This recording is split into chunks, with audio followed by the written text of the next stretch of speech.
tous, j'espère que vous allez bien. Alors dans cette nouvelle vidéo, dans ce troisième épisode des activités d'exploitation, je vais vous parler de différentes choses, notamment de la floraison dans les vergers. Donc là je suis justement en train d'aller voir la caméra timelapse que j'ai posée au-dessus des paddocks et qui donne une vue du coup sur l'ensemble du verger, et notamment c'était la L-Star que je voulais réussir à avoir en floraison. Donc on va voir à peu près le résultat.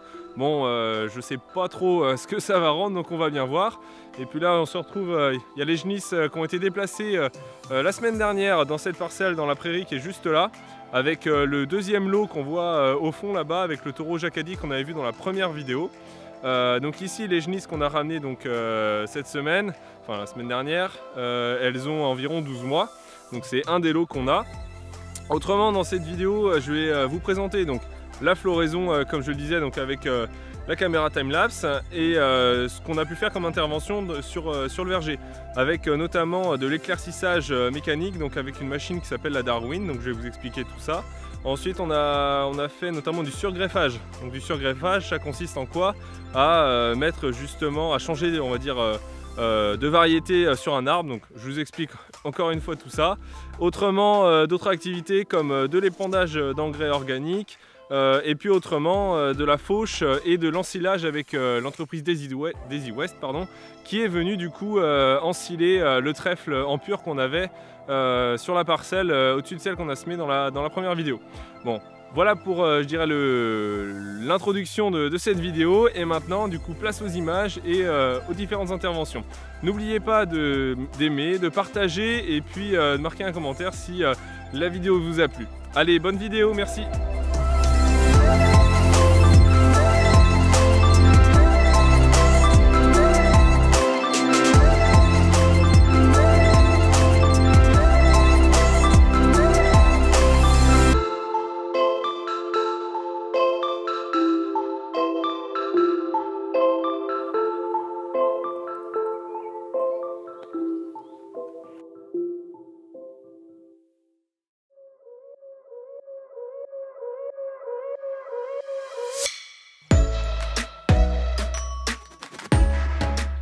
Alors là je me retrouve dans la parcelle de pommes de table. On est exactement dans la variété Jubilé, donc une variété qui est assez sucrée, qu'on retrouve dans le commerce généralement, mais qui est une variété qui est difficile à conduire en bio parce qu'elle alterne pas mal. Et là en fait ce que je voudrais vous montrer, c'est qu'en ce moment mon père est en train de faire l'éclaircissage mécanique avec une machine qu'on appelle la Darwin. Donc en fait vous allez voir, donc c'est il y a comme des filets, enfin des fils qui viennent fouetter, enfin qui en tournant viennent fouetter l'arbre. Et du coup bah, ça permet d'enlever les fleurs, enfin une quantité de fleurs. Donc en fonction de la vitesse à laquelle on avance et de comment on rentre plus ou moins dans l'arbre, et ben ça en enlève plus ou moins. Donc je vais vous mettre quelques images, comme ça vous allez vous rendre compte un peu de ce que ça donne.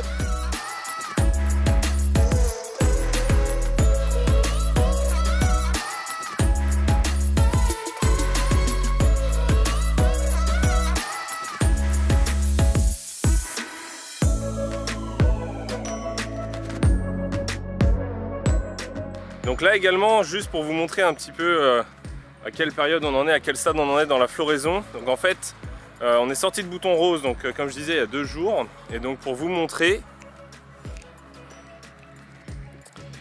donc là vous voyez, ici on a la floraison. Donc ça par exemple, c'est ça, ce qu'on a là, c'est sorti d'aujourd'hui, hein. Donc on a des fortes chaleurs. Ah là justement, il y en a une qui est en train de se faire butiner. Ah, ça c'est magique. Ça c'est superbe. Vous voyez, on assiste à ça en direct. Donc le rôle des ruches justement, c'est de pouvoir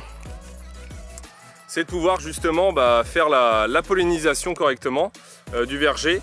Je dirais que ça soit en quantité et puis sur un laps de temps correct. Également, on va voir dans d'autres variétés, comme ça je vais vous montrer un peu à quoi ça ressemble les boutons roses.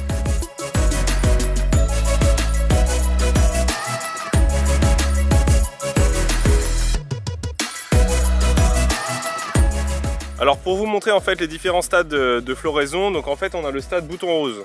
Donc là on en a encore quelques-uns un peu en jubilé là. Donc comme ici par exemple en fait, donc là on a le stade de... Alors c'est même un peu avant, là tiens ici là, comme ça là. Ici là on en a. Donc en fait ça c'est le stade bouton rose. Ensuite on a le stade ballon. Donc là par exemple j'ai du ballon. Et ensuite on a le stade du coup floraison. Donc là, du moins la fleur s'ouvre. Et du coup c'est là que les abeilles peuvent polliniser puisqu'elles ont accès, peuvent butiner puisqu'elles ont accès au pistil.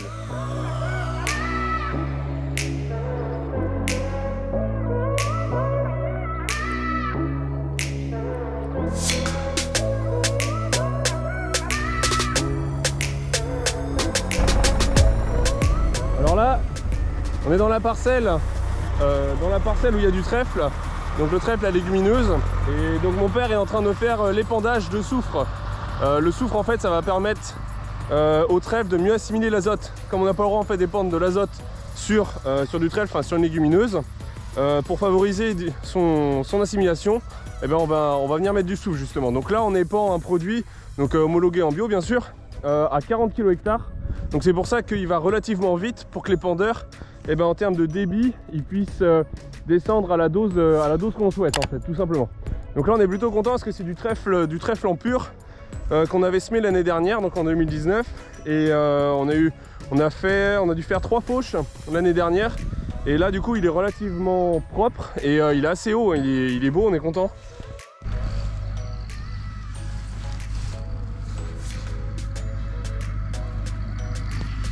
Vous voyez là à peu près, il a hauteur de botte, il a un peu plus de mi-mollet là, un peu plus de mi-mollet, donc c'est vraiment pas mal.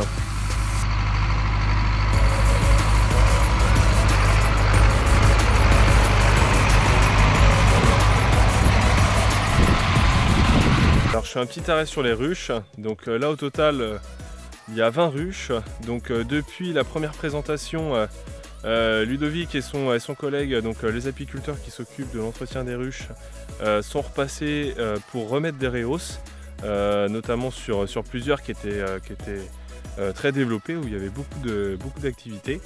On espère faire la récolte d'ici quelques semaines. Je vous mettrai les quelques images si j'arrive à voir les gars lorsqu'ils prélèvent les cadres, pour vous montrer comment ça se passe.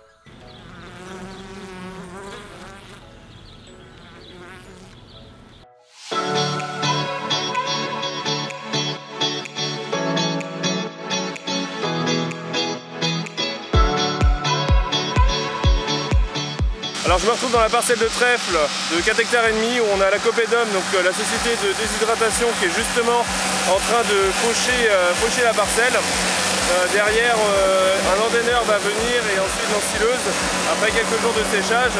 Donc là je me retrouve avec derrière moi un Fenn 930 équipé du coup d'une faucheuse conditionneuse place donc de 9,20 m. Elle a des conditionneurs à fléau, du coup des fléaux métalliques pour venir en fait ce qu'on dit conditionner le fourrage, c'est-à-dire qu'en fait on va casser la tige, ça va briser la tige et ça va permettre à l'eau de s'évaporer justement avec les jours de beau temps qu'ils annoncent ensuite. Et l'avantage derrière, c'est qu'on va limiter les frais de séchage à l'usine de déshydratation pour pouvoir avoir un fourrage qui soit riche, alors ici en l'occurrence en protéines pour le trèfle.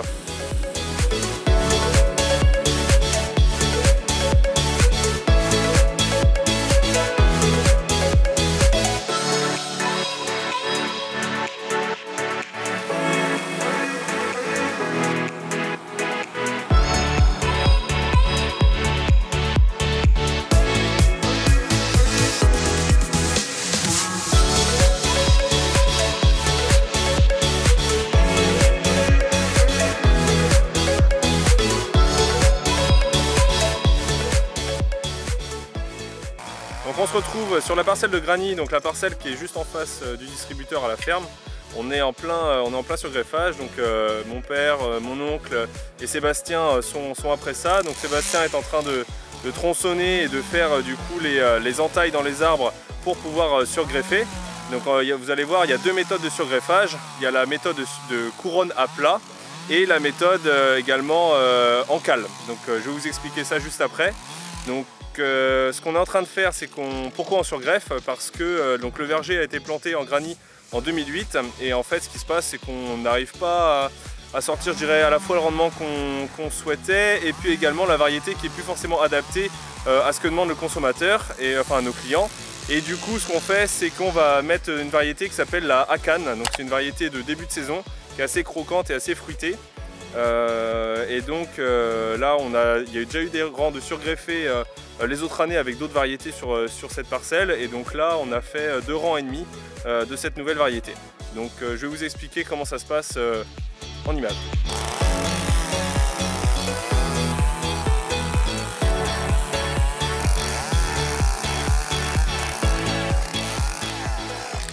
Alors dans la méthode de surgreffage, donc les 2 méthodes, donc la méthode de couronne à plat, c'est en fait lorsque les branches en fait qu'on appelle les tire-sève, donc c'est des branches qui vont servir à éviter que le greffon ait un excès de sève en fait lorsqu'on va le mettre, et donc ces branches là doivent être situées je dirais assez basses.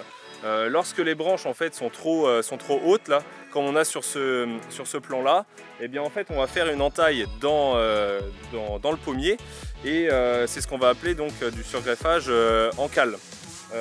L'objectif c'est à terme en fait d'avoir des pommes qui soient à bonne hauteur.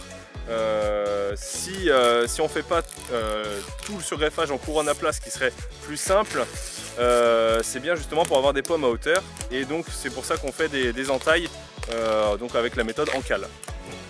Donc là juste devant en fait vous voyez derrière on a les pommiers granits du coup avant je dirais avant qu'ils soient taillés, et ici du coup le rang une fois taillé. Donc juste devant vous voyez le pommier a été préparé par Sébastien donc pour une greffe du coup en cale.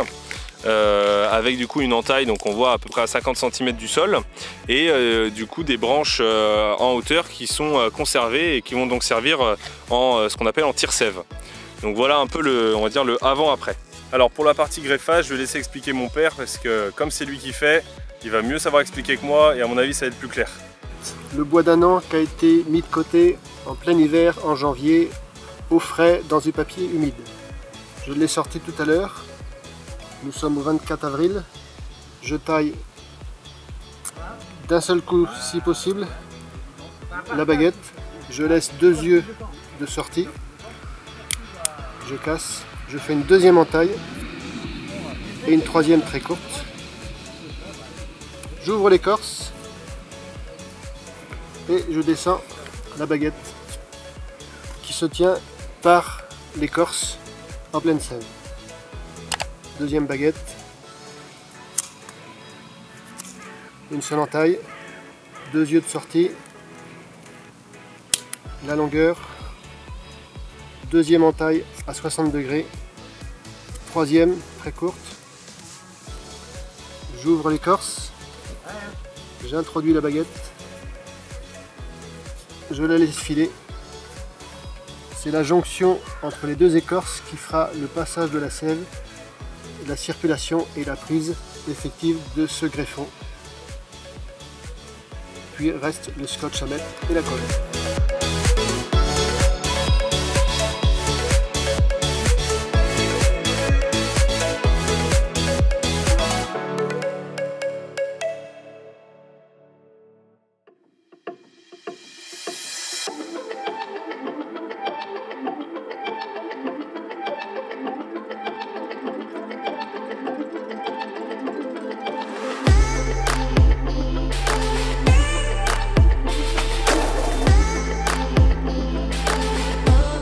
Alors on est lundi matin, là il est à peu près 7h30, 8h moins le quart.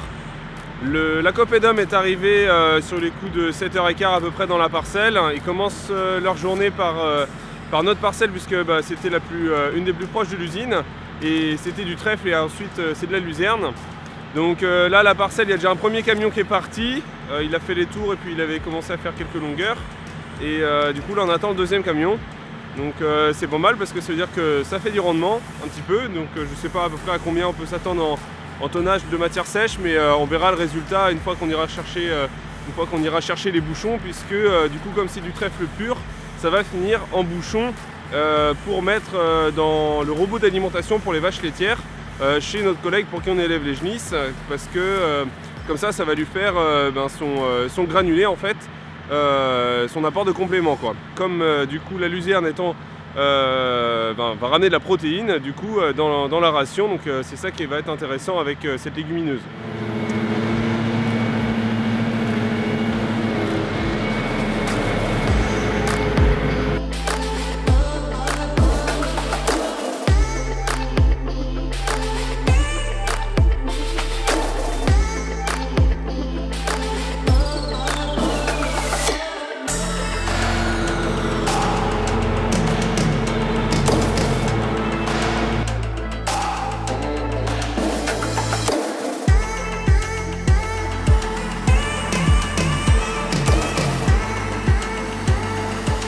Je tenais juste à vous montrer un peu comment se comporte le fourrage. Donc il est là assez, il a été fauché donc vendredi dernier. Là il a été endainé hier, donc il a eu on va dire 2 jours de préfanage. Et vous voyez, donc là à l'écran, je sais pas si vous vous rendez compte, voilà comme ça, la mise au point doit être bonne. Donc voilà, on retrouve bien les feuilles de trèfle, parce que c'est les feuilles, c'est à l'intérieur des feuilles qu'on retrouve la valeur énergétique la plus importante. Donc c'est surtout ça qu'on veut conserver. Et donc c'est pour ça que c'est important que les machines préservent au maximum le fourrage, que ça soit de la fauche, de l'endainage, parce qu'avec l'endaineur, il faut bien que les peignes eh bien, en fait, aillent chercher le fourrage en fait, au sol pour pouvoir le mettre en andain et perdre un minimum de feuilles. Et puis l'ensileuse qui elle justement, pareil avec ses peignes, doit ramener un maximum, doit éviter d'en laisser au sol pour pouvoir ramasser le maximum. Là c'est un petit peu bruyant, mais c'était son dernier andin et je voulais justement vous montrer l'andin justement parce que je me suis dit sinon ça allait être dommage de ne pas montrer ça.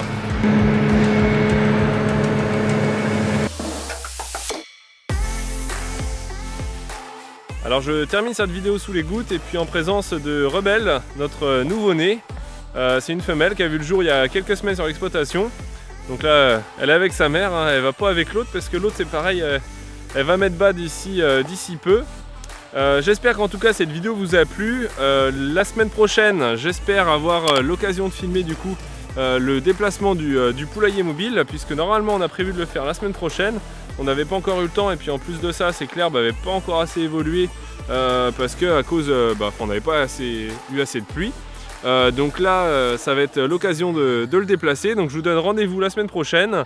Et puis vous voyez, elles, je pense qu'elles en ont marre de me voir. Et puis je vous donne rendez-vous du coup la semaine prochaine.